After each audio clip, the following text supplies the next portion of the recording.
VikesNow, Dustin Baker, a new week and a half away from the draft, and what we're talking about on Monday, April 18th, is the case for a wide receiver in round 2. And this is going to be fun. And why is that? Because you like it when the Vikings draft wide receivers because their track record is impeccable, nearly. Shouldn't say impeccable.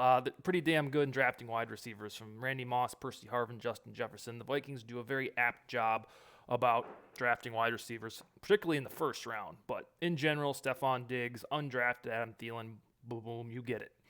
So I want to chat about this topic. I have several reasons. What this show doesn't do is have these headlines like this that say the case for wide receiver in round 2. And it's just some whimsical theory for clickbait. No, I have reasons, documented precedent from history, which I'm going to bring forth. So we know, I did a show, a week or two ago, about how the Vikings, in my estimation, are actually fairly deep at wide receiver, especially by a Zimmer offense standard, because KJ Osborne busted out. So wide receiver isn't necessarily a team need, which is probably why the franchise won't take one with the 12th overall pick. However, in that episode, I talked about how Adam Thielen is age 31.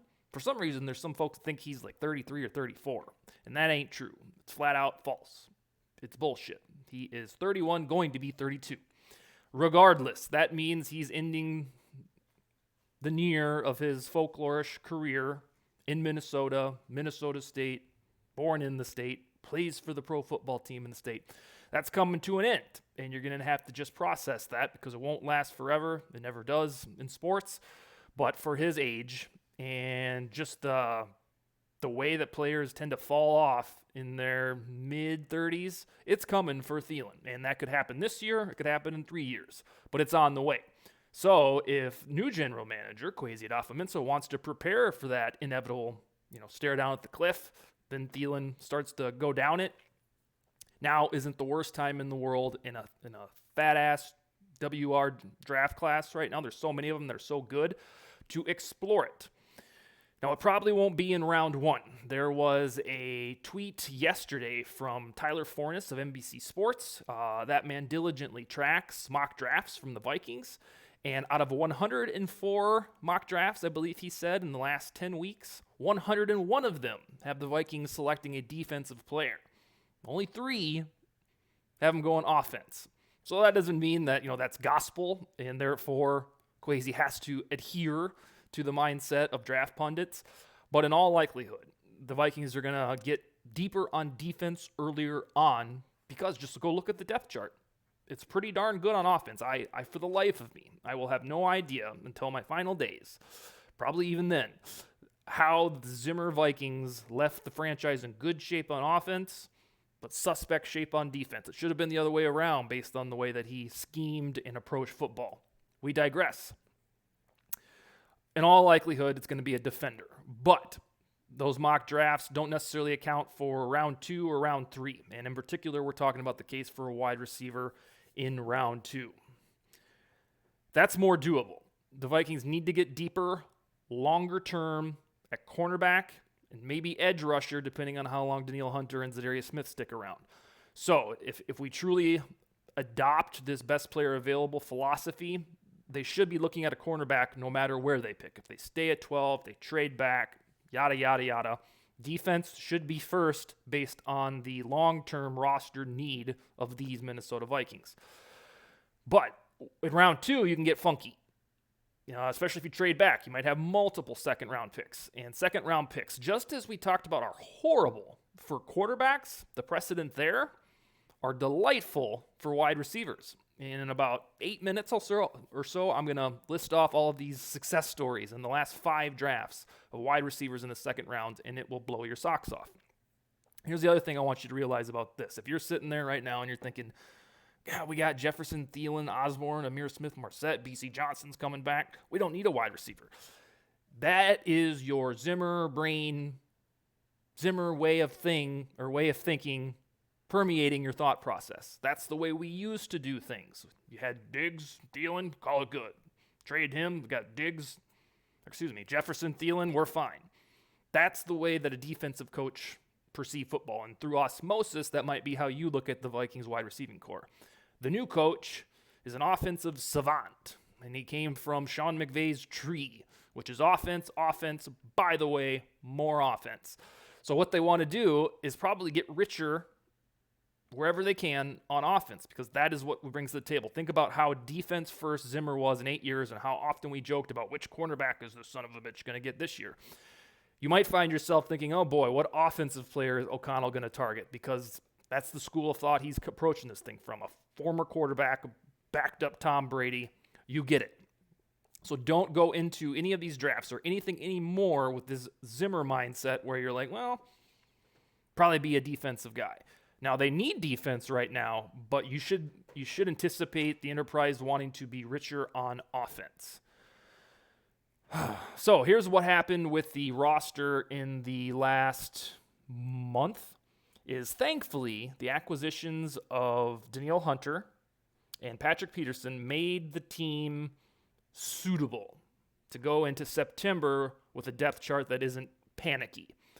Therefore, Kwesi doesn't have to automatically draft a need player. Like, remember when it was just Cameron Dantzler and Tyler Boyd or Chris Boyd and Harrison Hand for the cornerbacks? Well, now Peterson's back. And assuming he stays healthy, which he usually does, last year was his first bout with an injury ever and missing football games. They're pretty decent at most of the positions. Arguably, interior offensive line is still shaky, but acquiring Zadarius Smith and re-signing Patrick Peterson made this draft less anxiety. They can do what they want. They have maneuverability. So keep that in mind when you're thinking about who the Vikings will draft in round 1 or 2. You don't have to be glued, absolutely narrowly focused on a certain position, because they do have starters at all the positions now. And we didn't know that, like on March 13th when free agency was starting. Like, God, what are we going to do at cornerback? Nobody seems to understand that this is a pretty shitty spot of the roster. They fixed it, so to speak. Peterson's back, signed Chandon Sullivan. Nate Harrison comes in as a CB5 or whatever the hell he will be. Here is the fun part. And this is what, if you're just tuning in or you want to know why does this guy with the tie-dye shirt want a wide receiver in round 2, or why would he advocate it if it happens? It's simple. There is precedent. There is proof in the pudding, irrefutably, that recently drafting wide receivers in the second round is a recipe for success. It just is. It's inarguable. In the last 5 drafts, I've got a mammoth list of names. All of these players came out of the second round of NFL drafts since 2017.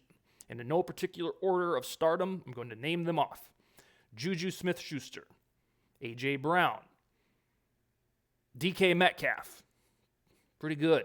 Deebo Samuel, Percy Harvin before or after Percy Harvin. Percy Harvin should have been playing now rather than a decade ago, because the offensive brains are figuring out how to use a guy like Deebo Samuel. Cortland Sutton, he's fantastic.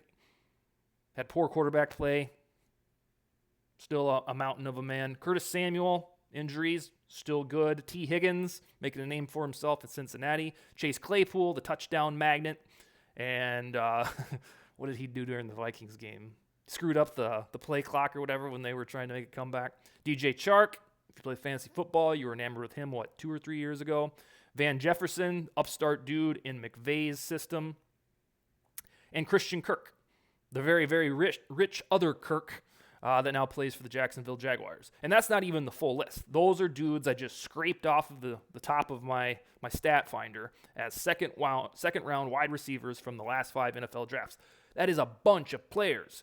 I just mentioned how the quarterbacks that came from the round 2 as of late in the last 10 years have been horrendous. But it's the equally opposite for wide receivers. Like, this is the place where you should find wide receivers. It works. All of those names I just read off, you're like, my God, why haven't they realized this?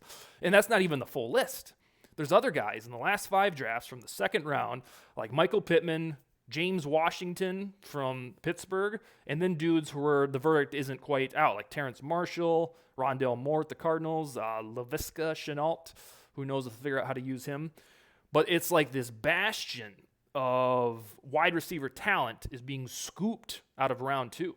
And that's not by accident. That's way too many names to be like, oh, yeah, they got lucky the last 5 years. Several teams have gotten lucky in the last 5 drafts. No, this works. This is when you should be finding pass catchers. You don't have to stop doing it in round 1, but if you are in a spot like the Vikings are, who probably won't go WR in round 1, well, hell, go to round 2. It's just as fruitful. So, finishing up the chat, you're like, well, who the hell is he talking about? He's talking about the past. He's giving us all these hypotheticals about Zadarius Smith. I got names, and these are the guys that should reasonably be available in the second round. And if you're a draft brain, you already know all about them. Jahan Dotson from Penn State, he'll probably be there in round 2. Christian Watson, a lot has been said about him because he's tall and from this neck of the woods, North Dakota State. And I think he's the one that draws Randy Moss parallels because of the small school and the athleticism and the size. So Watson, you Vikings fans who double as NDSU fans, you could get him as too. George Pickens from the national champion Georgia Bulldogs, who also had Dalvin's Cook brother on that team. Sky Moore, he is Western Michigan.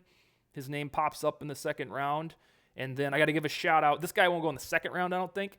Shout out to my dude from Vikings territory, Janik Eckhard. I think I got his name right this time. He's from Germany, and he's pounding the table for a guy named Alec Pierce from Cincinnati, thinking that he could be lightning in a bottle and thrive with these Vikings as a WR3, WR4, and eventually a WR2. But Jahan Dotson, Christian Watson, George Pickens, Sky Moore, and perhaps later on Alec Pierce. Those are the dudes who could conceivably emulate what Juju, A.J. Brown, Metcalf, Debo, Cortland Sutton, T. Higgins, Chase Claypool, DJ Chark, all of those guys came out of the second round. And it's quite marvelous that there's so many. It's not like, because Deebo Samuel came from the second round a few years ago, the Vikings should take a swing. It's like, no, over a dozen certifiable wide receivers who are good have come from the second round. So, as you get enamored with the idea of Garrett Wilson or Jameis Williams or any of these monsters of rock round 1 prospects, that's fine. They could shock the world and draft one of those guys and you'll be just tickled. But if you indeed want a wide receiver to get richer, deeper, and better on offense, it's probably more realistic that they get it in round 2. When in theory, if they trade back, there's all this momentum building in the Vikings community about, I don't know if they want them to, but the feasibility of it happening. They could have 2 second-round picks, maybe 3 second-round picks. Who knows? But those could be invested in a wide receiver simply because we look at the recent track record and all of these guys are panning out. And as always, you just have to hope that the Vikings make the right pick. But there's a lot of cynicism about the Vikings in general, rightfully so, whether it's kickers or blowing leads, never winning a Super Bowl and all that. But there shouldn't ever really be cynicism about the Vikings' ability to draft wide receivers, because that's one big thing that they're good at. And I think somewhat envy of the league. You know, they go from Randy Moss, and then all of a sudden they get Justin Jefferson. Somehow they find Diggs in the 5th round. It's a pretty cool claim to fame. All right, so that is the chat, the speech about wide receivers in round 2, explaining why it would make sense if that's what Adolfo-Mensah chooses to do. This week, I got 3 more guests. Wednesday is Josh Frey from Vikings territory. He's been around with the site for a long time. He's a draft brain. So we're going to go heavy on the draft with him. On Thursday is Chris Thomason from Pioneer Press. If you're on Vikings Twitter, you know him. He's an awesome dude. He's going to chat with me. I'll ask him the same type of questions that I asked Ben Lieber, Wes Johnson, Sean Mormon, Nick Olson. And then, let's see. Then I have Aaron Rupert, who is an independent journalist, and he loves the Vikings, and he knows his stuff, so I'm excited to have him. He was on our McKinney podcast a few months ago and was brilliant. That's the agenda for the week. This is the case for the WR2. Skol, baby.